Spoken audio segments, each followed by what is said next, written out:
Welcome back to the Metal Exchange. Justin and Chris here with you for another week. Boy, I think you're going to have a lot to say. How are you?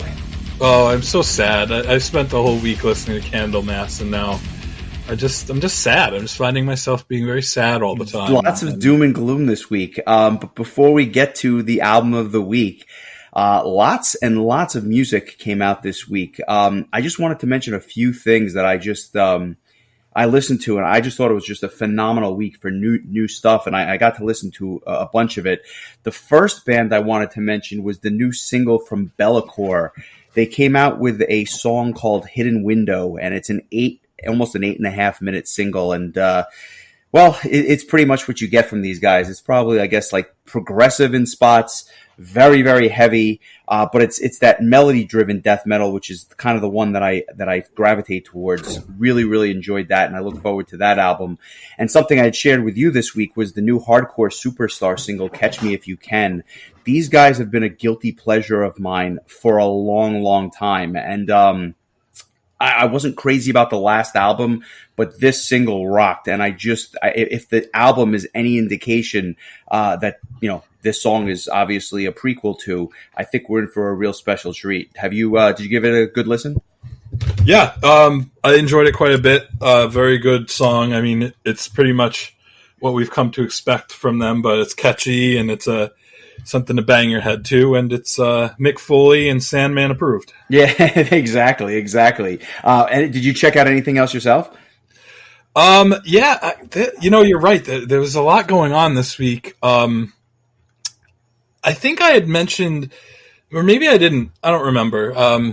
I feel like after listening to Candlemass for a whole week, like it's just my brain is on reset. But there's a new band out there called Skyblazer, and I became aware of them because I have to admit, I really appreciate the go-getter attitude of Johannes from Skyblazer. He friended me on Facebook and sent out just posted I'm coming out with this EP, and the EP got released. I actually got it from Bandcamp, and it's called Time for Deliverance, and there's this really, really fun song called Man or Machine, which is there's a music video for it, and you'll see from the music video that the lyrics are based on the Mega Man video game franchise, but he draws from bands like Power Quest and kind of that upbeat power metal genre, which is all I needed to hear. And I haven't gotten a chance to listen to the other 3 songs on the EP yet, but the track Man or Machine is super catchy. I enjoyed it quite a bit. I've listened to it a number of times, and I look forward to hearing the other songs as well.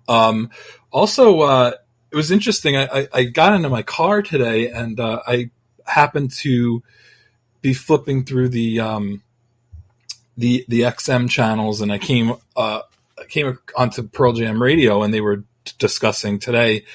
Friday happens to be the exact 30th anniversary of 10, which we discussed not too long ago, and it also is the 25th anniversary of their 4th album, No Code.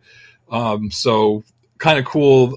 I assume that maybe you chose that album for that reason, just because there was an anniversary right around the corner. But I kind of posted on my personal Facebook page, like, celebrate 10's 30th anniversary by listening to our podcast talking about it. So yeah, that's exactly why. I couldn't believe that it had been 30 years, but I thought it was certainly time to discuss that. And obviously we went into some detail there. So I was very happy. And apparently they've been celebrating both these albums like for the last couple of weeks. I've every time I seem to like catch part of their XM station, they seem to be talking about it. So yeah, they're releasing. I don't know. These concerts usually tend to be short, like available for a short time. So by the time this drops, it might not even be available anymore. But they are releasing on nugs.net, nugs.net.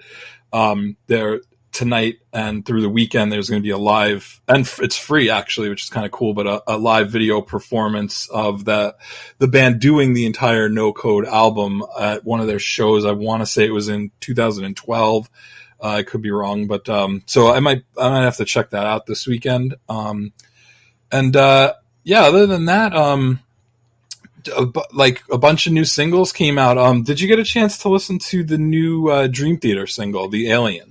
Yes, I did. I actually got a prequel of the entire album, but I'm not going to get into that. I'll just say that The Alien is a really heavy tune, very, very, I guess what you'd come to expect from that modern Dream Theater sound, and I'll just say that the album is fantastic. I was pleasantly surprised. I think The Alien is probably one of the weaker tracks on the disc. Believe it or not, I was surprised. Not that they've been losing me as of late, but I just haven't gotten into it like the old stuff. I would venture to say it's the best Mangini album that they have. Cool. Yeah, that's a good sign, because I thought the song was good. I didn't think it was great. I thought it was kind of par for the course with what Dream Theater's been doing since Portnoy left the band. But I'm glad to hear that you think that's maybe on the weaker end. I think that bodes well for the album on a whole. I also wanted to mention, we mentioned the Grandmaster, which is the project that Jens Ludwig kind of hinted at when we interviewed him. They released another single from their upcoming album Skywards, and the single is called The Tempest. And I think I like this track even more than the first track that they released. I'm really looking forward to this album. I think it's going to be a nice little surprise by this new band, the Grandmaster. Yeah, and if you think about it, Jens hasn't written much music, especially in that power metal space, for a while. So I'm sure he's got a lot of ideas that were coming out, and this is certainly, I think, representative of that. It should be a good album, and obviously with the label they're on, I'm not surprised, because they seem to always release quality material. Yeah, and then just two other things I wanted to mention, singles wise. Another band that we had the pleasure of interviewing, Seven Spires, they've released another single from their upcoming Gods of Debauchery album, The Unforgotten Name, which has a guest spot by John Pyers. This album's shaping up to be one of the best albums of the year, just based on, I think this is now their fourth single that they released from it, and all the songs. This one's more of a ballad than the first three, but this album is definitely going to be I think an album of the year candidate for sure. You can hear the tracks I've heard so far are strong. Yeah, you can hear the progression from I guess that first album, Solvig, and then as they've kind of moved forward, it's the songwriting is getting a lot tighter and kind of a lot more interesting. I think they've really diversified, if you will, and the guest spots are kind of cool. So it's definitely shaping up that way. And I guess at this point, we've probably heard about a third of the album, so we're getting there. Yeah. I think it comes out in a couple of weeks, so that should be fun. Yeah. And I think the another album that I'm only basing this on how good the first album was, but Ad Infinitum has their second album, Chapter 2 Legacy, is going to be coming out before the end of the year, and they released the first single from that, Unstoppable, this week, and it's awesome as expected. And those are just two bands right there where their two albums that came out last year were two of my favorite albums last year, and so I'm really looking forward to seeing what they come up with this year. So, more than usual for me to bring up lately. I've been kind of on the short end of the stick with newer stuff, but I feel like I'm kind of getting back into the swing of things again. So, good stuff. I think there's a lot of good albums that are going to be released in the second half of the year that I think are going to be interesting. I'm sure a bunch of them we'll get to discuss when we do our best of 2021 episode at the beginning of next year. I think that there's often that late summer lull from like the middle of the July 1st until like kind of like the beginning of September, and then it really ratchets up as the fall kicks in. And then it kind of December is usually a little bit slow because everyone's just gearing up for the albums for the following year. But I find that like mid-September through Thanksgiving is usually just like a real sweet spot for releases. So it should be a very interesting couple of months. But we have to get to the reason why we're here, which is Candlemass's debut, Epicus Doomicus Metallicus from 1986. Celebrating an anniversary in its own right, 35 years for this album. And just to get into some detail here, the reason why I chose it was kind of interesting. I had been given a Candlemass. I just assumed you were mad at me for something. Yeah. No. This one is interesting. I had been given a Candlemass disc, having never heard a note from the band back in 2005. Someone was mad at you. Yeah, well, it's funny. Somebody was working for a music marketing company, and they used to give me promo CDs back in this day, when promos were a hard thing to get a hold of. And he's like, listen to the new Candlemass. And I had never heard a note from these guys. And I remember playing the first song off the disc, which was called Black Dwarf. And I never played the album again, because I just could not get into this style of music. And granted, I was a Black Sabbath fan, and I had really come to love a couple of other Doom bands, but I never gave these guys the time of day until they were announced for 70,000 Tons of Metal. And I had heard that their original singer, who we'll get into in a second, sang on this album. And I said to myself, all right, let me see what all this is about. And I listened to this album, and I saw them twice on the boat, and I came away with a very, very new appreciation for the band, and I actually happen to enjoy this album quite a bit, although I will be the first to admit that I don't know much else by the band. So I just thought it would be a cool and definitely a different experiment, because more so than the band, it's the genre, I think, which is just kind of startling to a big power metal fan like yourself.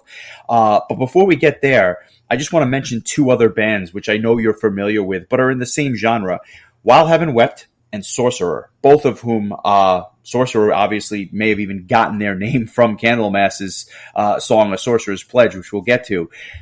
Is it the genre that you have a problem with, or is it just this album that I'm assuming you're going to say you didn't like?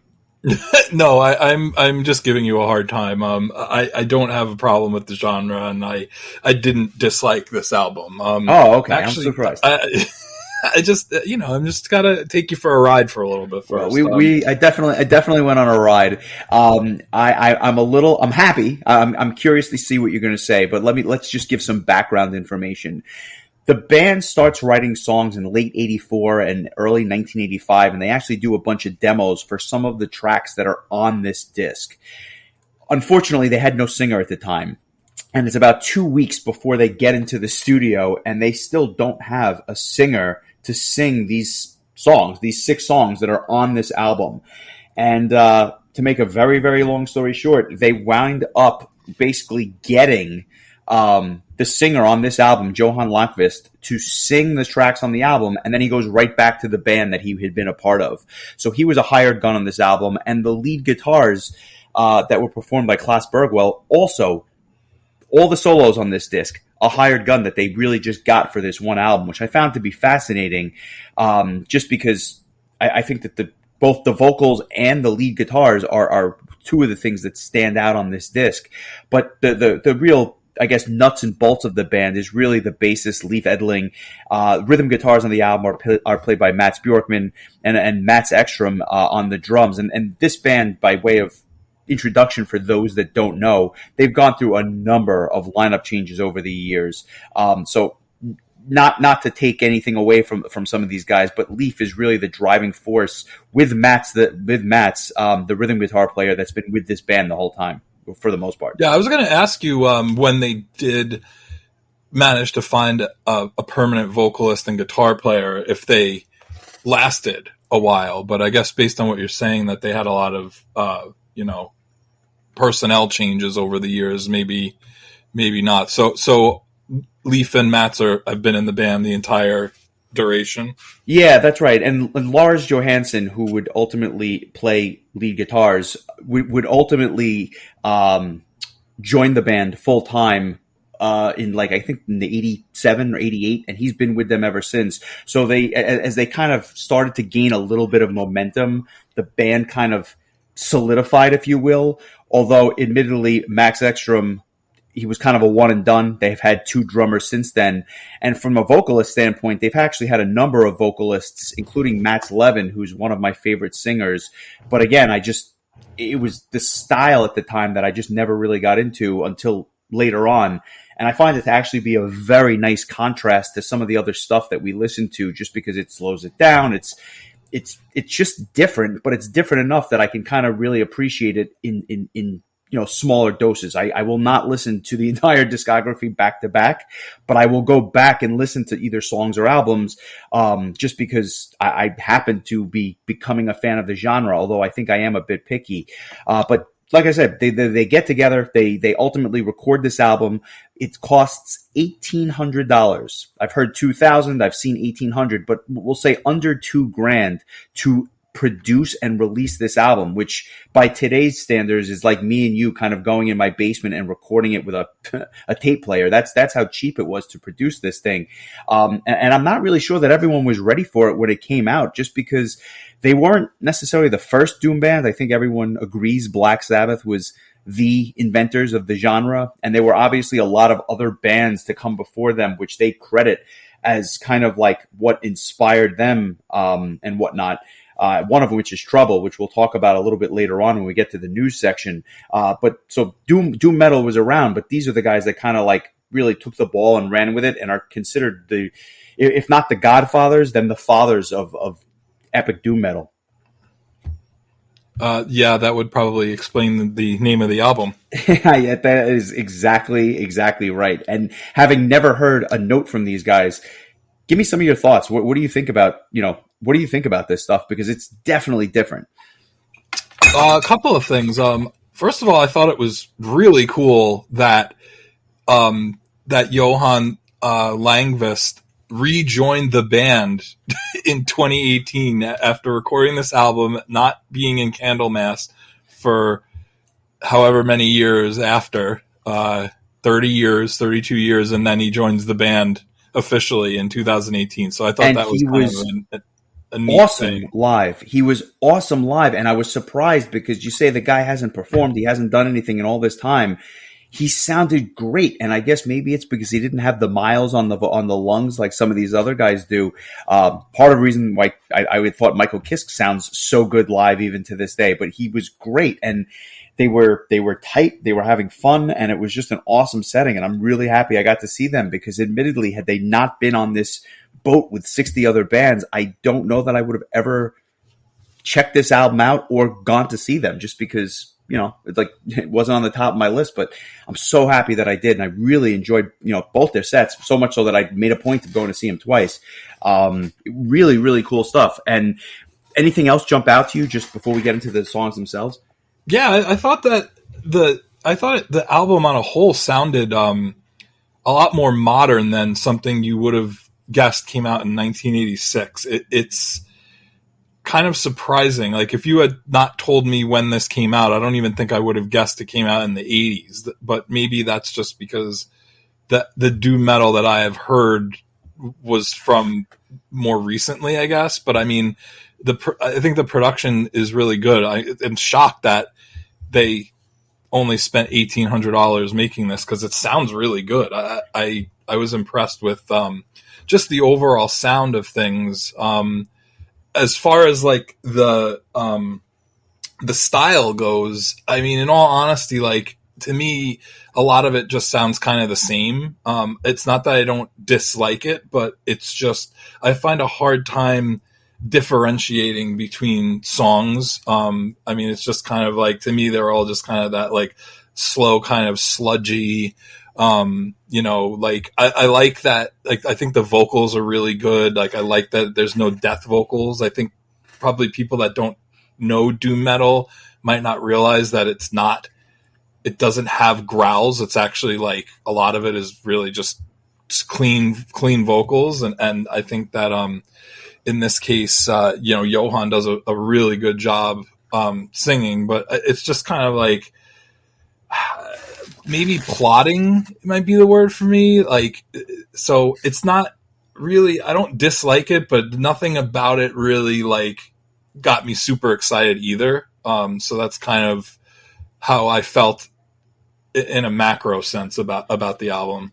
Yeah, I can understand that. I think that sludgy sound is definitely kind of the distinguishing feature here. And I think it wasn't until later on that a lot of the doom metal bands began changing the vocals to that, that growling death metal stuff. Part of the reason I picked this album as opposed to some of the other doom metal that's out there is because of the vocals. And I thought that this would be a nice, like, segue or gateway into the genre.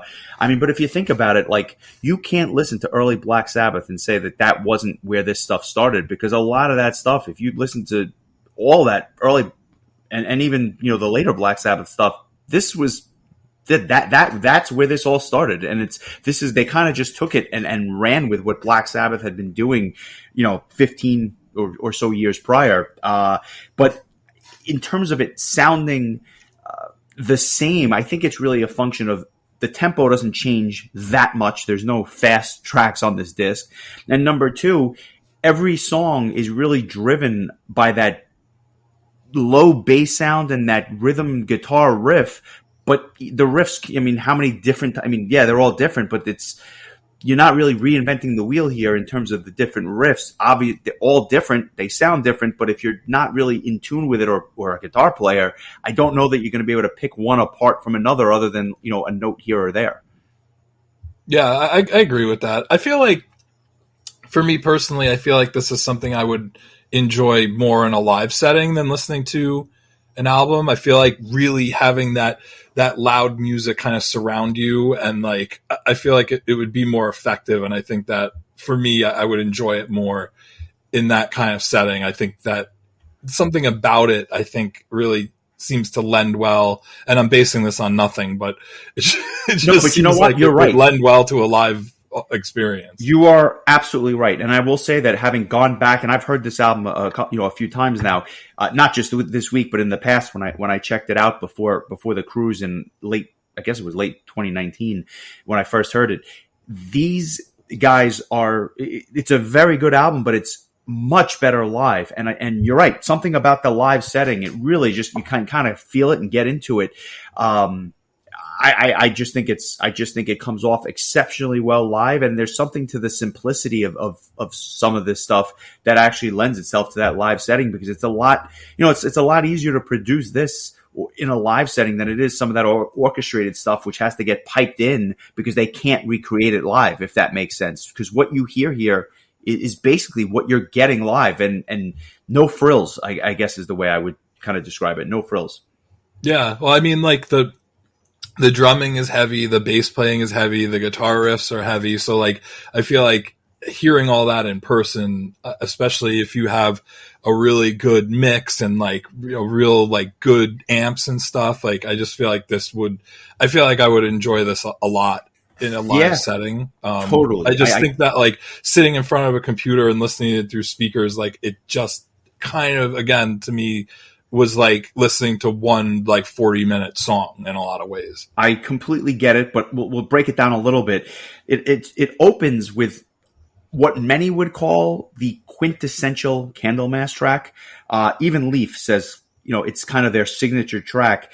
This is kind of the song that you play for someone that's never heard the band. And I say that because they close their live sets with it even to this day.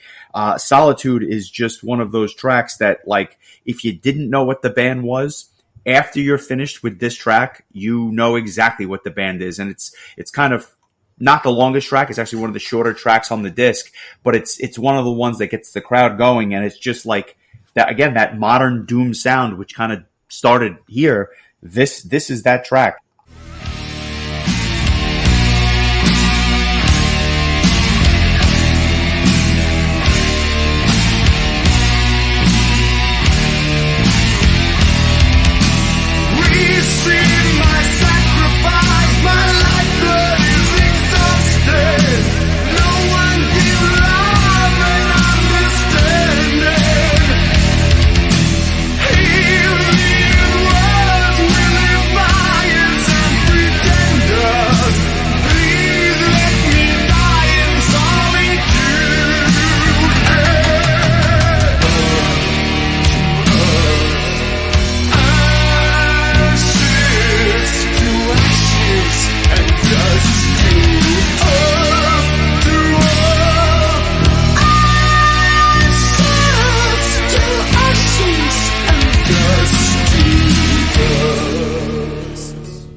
what I'm surprised is that some actually say it's like the best Doom song ever. I don't know that I would go so far as to say that, but it's a classic nonetheless. Did you like this tune, or was it again just blending in with some of the others? Well, yeah, I mean, I did like it. I liked that it wasn't, like we'll get into like, the track 2, Demon's Gate, which I think was just kind of a little bit drawn out to kind of, like, it's like, I feel like they got the point across in the first 5 minutes and didn't need the extra 4 minutes. But like, I feel like, yeah, Solitude just kind of gets to the point, and I mean, I guess it makes sense, like, to say that this is kind of like the gateway to this band. I think it's a good song. I don't even I don't know if I have a song of the week, because it's like I honestly don't know that anything stood out more than anything else to me. So I'm listening to the album again as we're speaking, and so maybe something will pop for me before the end of the podcast. But in my initial listen, this was the song I kind of gravitated towards as my favorite. I think it's the most accessible. I think that there's an argument to be said for that. And again, I don't even think, from what I understand, they didn't even want to start the album with this song, but I think the drummer at the time insisted that it kind of opened the album and opened the shows that they were doing back in the mid '80s. So it is interesting. I like the intro and outro with the acoustic guitars. I thought that was a nice contrast to this like heavy, chunky guitar tone that you're going to hear throughout the entire album. So I thought that was cool. I can totally see why they use it as their last track, at the live shows now, because it is definitely a classic. And I think that Demon's Gate, because you brought it up with that spoken word intro, you want to talk about like an evil sounding riff. The Demon's Gate riff going straight to hell with this one. It's pretty clear. And I thought the vocals on that song were phenomenal. I thought it was some of the best vocals on the album.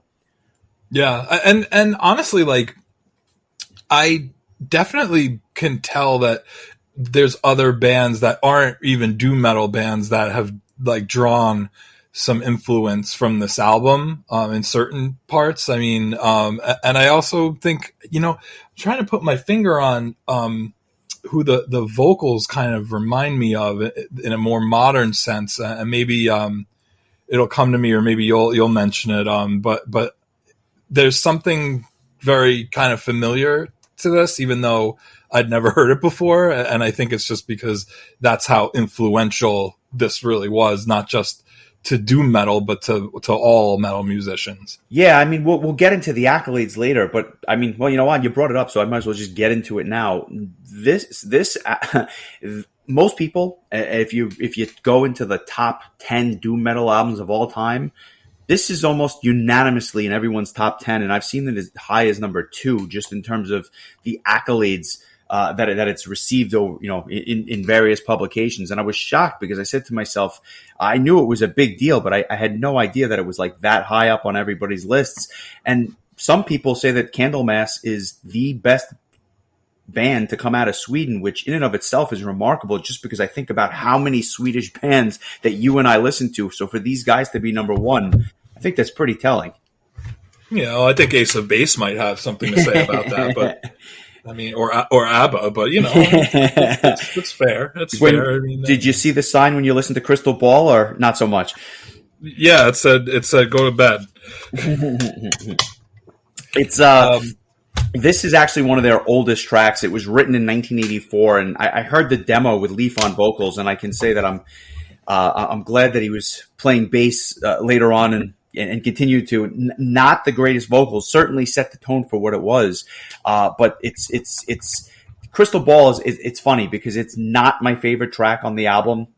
I think that a lot of people actually find it to be, like a staple in their live sets and stuff like that. It's not my favorite track. I actually think that some of the tracks on the second half of this disc are better, but it is a classic tune. A lot of people love it, but just not my favorite song of the week. Not my favorite song. Yeah, I think it pretty much fits the rest of the album. I didn't think that it was any better or worse in any dramatic way than anything else. But again, it's it's the shortest song on the album, so I feel like, yeah, it's probably easier to digest, I guess, if you're new to this genre of music, kind of like I am. So, but I definitely would agree. I enjoyed the first two tracks probably a little bit more, but I didn't think it was like a noticeably, noticeably worse song than anything else. I think that's right. Blackstone Wielder, however, is a really interesting track because I think it was probably the oddball on the album, and the reason I say that is because even though it's a really, really interesting solo section towards the middle of the song, it's almost progressive in a way because it doesn't seem like there's any logic or order to some of this stuff, which is kind of cool and very, very difficult to play live, I'm sure, just because it's kind of different. And it was almost my song of the week, but what really stood out to me was the second half of the album before you get to the second half of this track before you get to the end.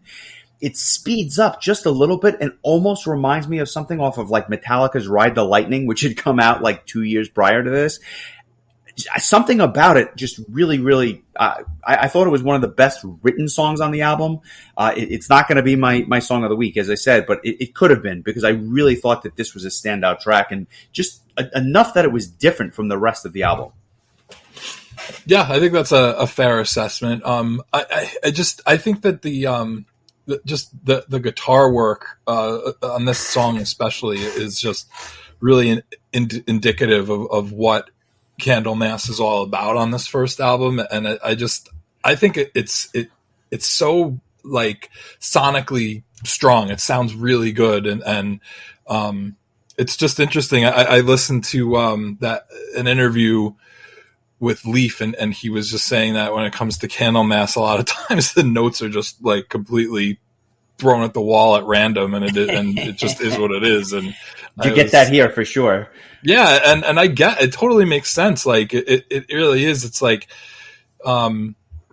if you're listening to the first time and you're going to predict like what the next note's going to be, you're probably going to be wrong. I like this song. I thought this was good, even for a longer track. And like you said, it does have kind of that like, Ride the Lightning-esque kind of like sped up area towards the end. So I enjoyed this song. Yeah, this is another good one.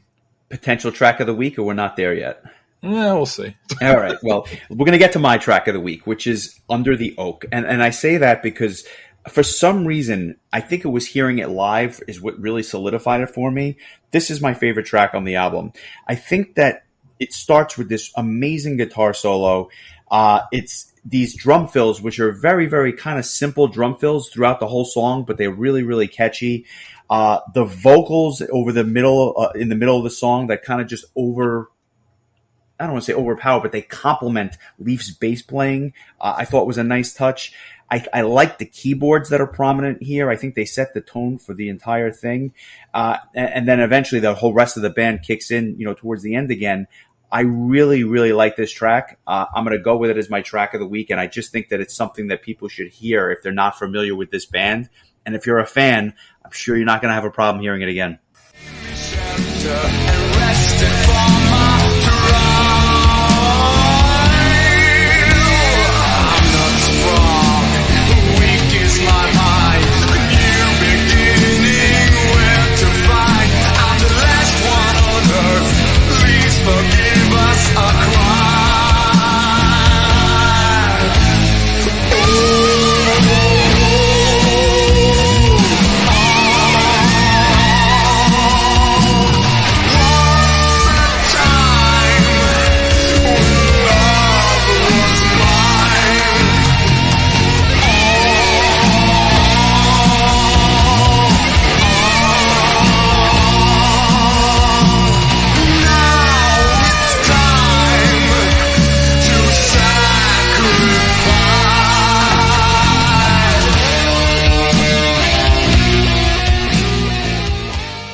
Yeah. This is a good choice. Another song that I liked. I think that kind of like my issue really, or not, I don't want to say issue, but what kind of doesn't get something like this over the hump for me is when you talk about a band like Black Sabbath, like, and it's very clear where that inspiration is coming from. You know, Black Sabbath also had songs like War Pigs and Never Say Die, where they kind of picked up the tempo a little bit, whereas like this album kind of stays just mid tempo from start to finish. And being somebody who really enjoys like up tempo and upbeat kind of stuff, like I just felt like, and I know the point is that the album's not supposed to come out of, you know, second or third gear. But like it leaves me wanting it to. And that's just me not really like being a real doom metal guy, but that's just, and again, like that's why I said to me, like everything's kind of sounds the same. And maybe that's why you gravitate towards a song like Blackstone Wielder, because it does pick up just a touch where you can actually, you know, hear that they're picking it up a little bit, and it really adds a nice contrast to the track. Yeah, I mean, that's well said. I mean, I feel like you can describe how I feel about this album like better than I can. So, well, I'm doing my best. We get into the final track, which is kind of the second of the two epic tracks on the album. It's called The Sorcerer's Pledge. And to this day, I wonder if Sorcerer, the doom metal band, got their name from this particular track. It is the consummate closing track.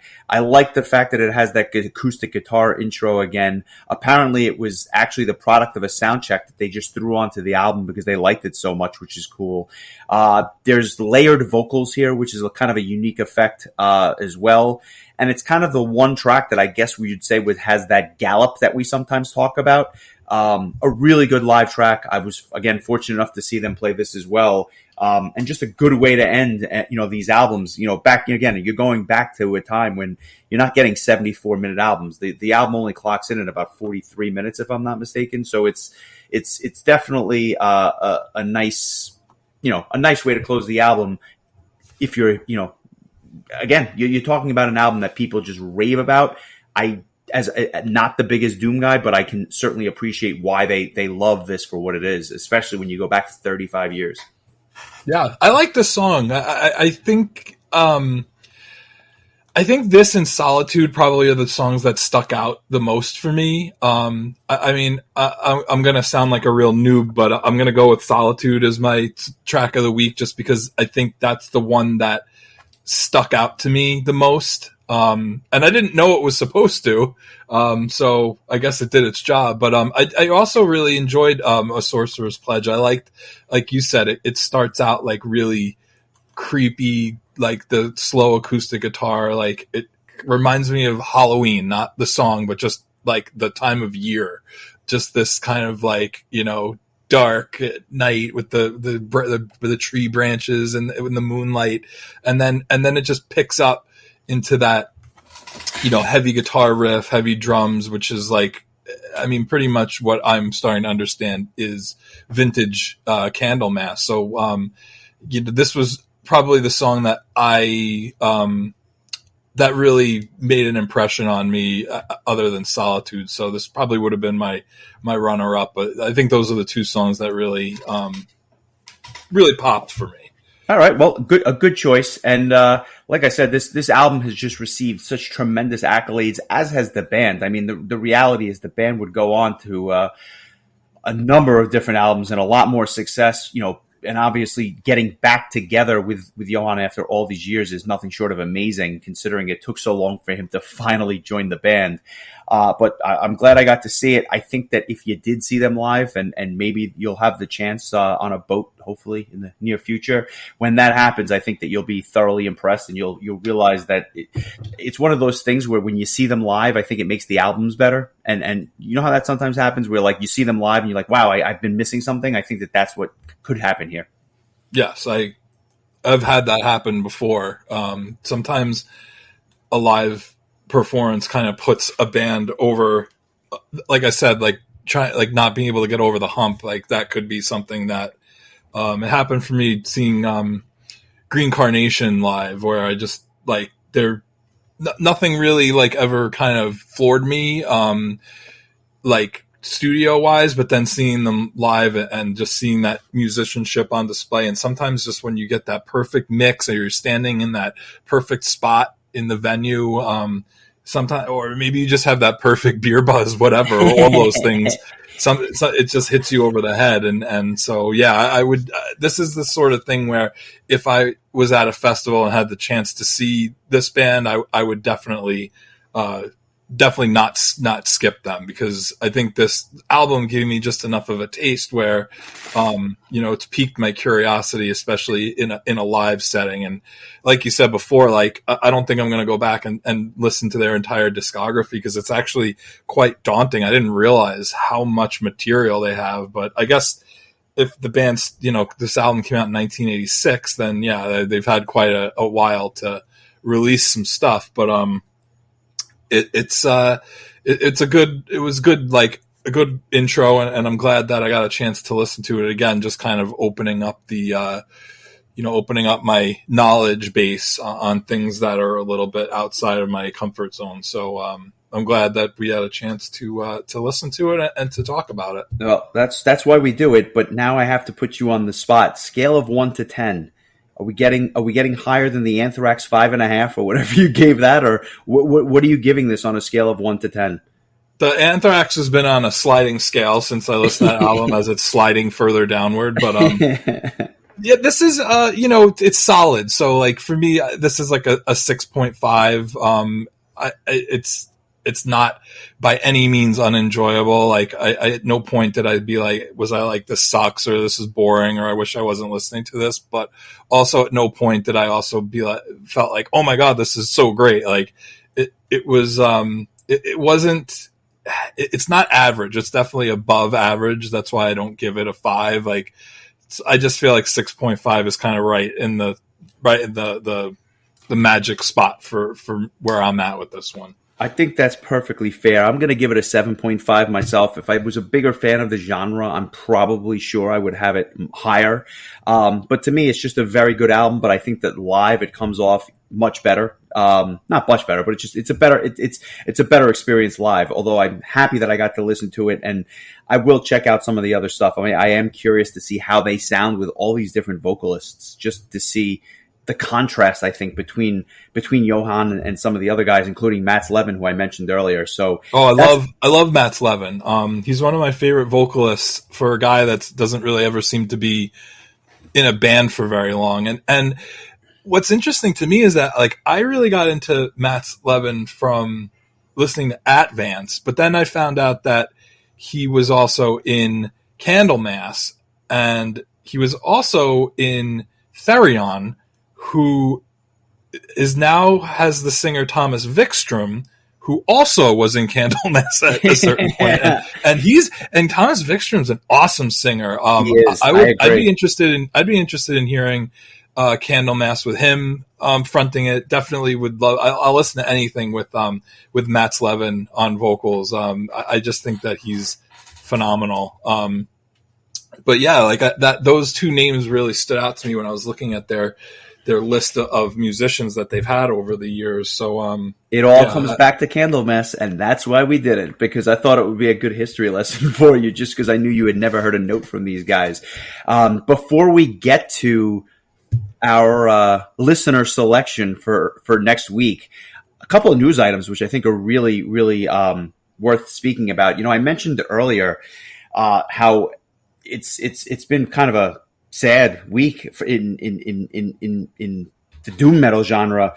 Ron Holzner from Trouble, who's a band that, if you listen to Trouble, and they've been around forever, very similar to Candlemass in a number of ways, that kind of doom metal stalwarts.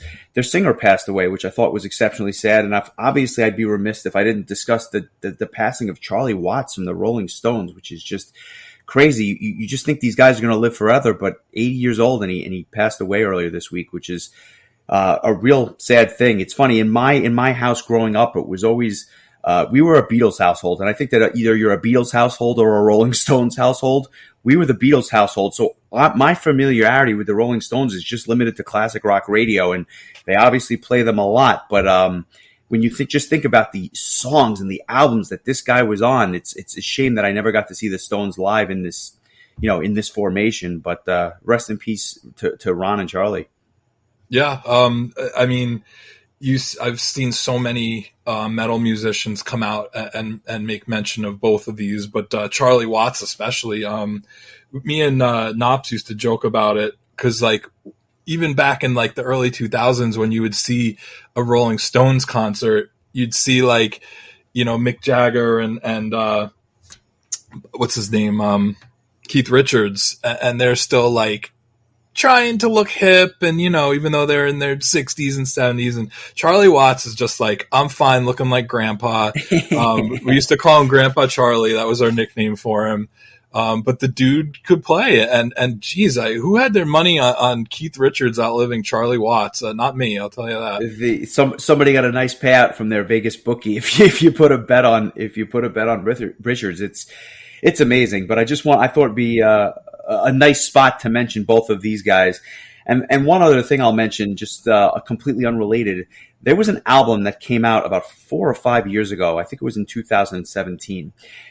The band was called Jono, and the CD was called Life. It came out on, shockingly, Frontiers Records, and they kind of had this melodic rock sound, very reminiscent of Queen in a number of ways. And I just remember seeing the video.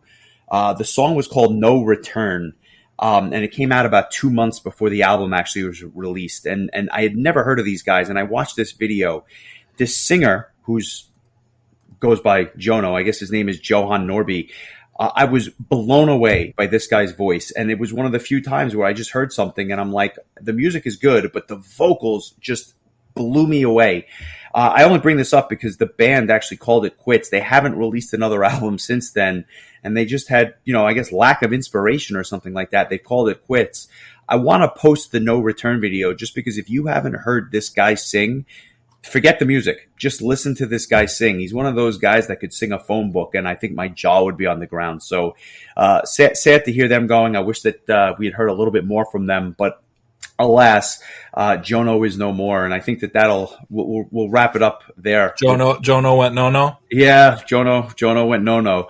But there was actually a couple of things that I'm just kind of flipping through, and I forgot to mention to you during our pre-production discussion.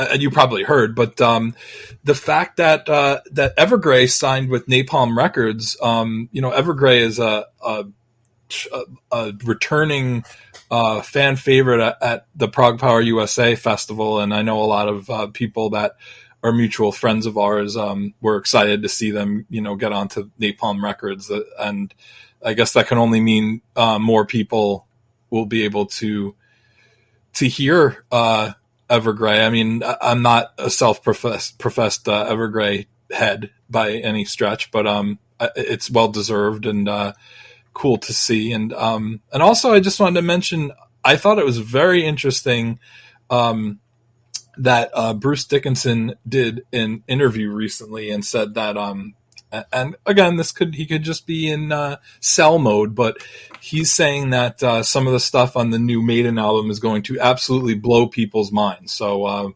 we'll see. So far, I mean, I know that their new material is always met with mixed feelings from metal fans, but the two songs that I've listened to that have been released so far I think are really good. So I'm looking forward to that, and also, like you mentioned before, the upcoming Dream Theater album. Two bands that have been around a long time that I think people kind of give them a hard time with their newer stuff. So it's interesting to see how I feel about it.